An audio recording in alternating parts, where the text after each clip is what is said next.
Kumusta kayo mga sangkay? Ito na naman ang inyong panaderong waray magbabalik. So ayan, bali, kailangan na naman natin magsipag-sipagan dahil para kumita at para may pantustos tayo sa ating mga pang-araw-araw na pangangailangan. Sa mga nagtatanong nga pala kung saan daw ako natutong gumawa ng tinapay. So bali, natuto po akong gumawa ng tinapay doon sa aking dating pinapasukan o pinagtatrabahuan na isang bake shop. So bali, kapag namasukan ka doon, hindi naman talaga pagpasok mo istuturuan ka agad gumawa ng tinapay. Dahil pagpasok mo ay isa ka lamang helper or tagaluto ng kanilang mga gawang tinapay. So bali, nasa iyo na lamang yon kung paano balansehin ang oras para makasingit, para makapag-practice ka ng mga simpleng ginagawa nilang mga tinapay.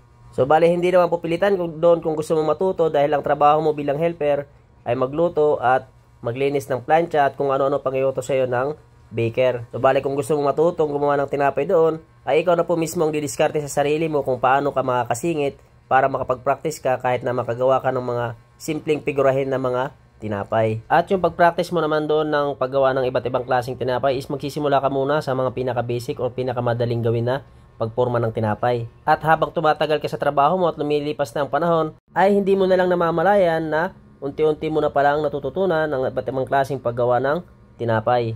Yun ay nakadepende pa rin sa'yo kung interesado ka nga bang matuto. Dahil gaya ng sinabi ko kanina, ay nasa sayo ang diskarte kung paano mo babalansehin ang pagiging helper at kung paano ka magpa-practice sa pagporma ng iba't ibang klaseng tinapay. Maganda pa rin sa kayang experience kapag namasukan ka sa isang bake shop dahil unang-una pagpasok mo is halos lahat ng tinapay ay ikaw magluluto. Lalong-lalo na kung tatagal ka sa pinagtatrabahuan mo.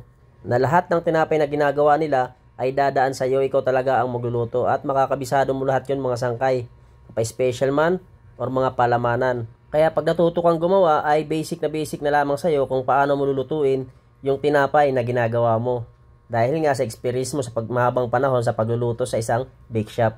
Partida pa yan mga sangkay, yung ibang bake shop dati, yung kanilang oven is wala na pong sukatan yung init at lalong walang timer. Talagang ikaw mismo na tagaluto yung magtatansya ng iyong niluluto, yung init ng oven kung kailangan mo na bang isa lang yung isang tinapay. Kaya napakagandang experience po na makukuha mo dito kung sakaling kayo ay namasukan at nakuha nyo yung tamang diskarte dito sa mga bake shop na inyong mapapasukan. Mahirap sa mahirap ang pagiging helper mga sangkay. Talagang mahirap talaga dahil halos lahat naman siguro ng baker na namasukan ay dumaan sa ganyang posisyon. Mayroon ako mga naging kasamahan na hanggang 1 linggo lang, 2 linggo lang tinatagal ay umaalis na dahil hindi kaya yung trabaho bilang helper.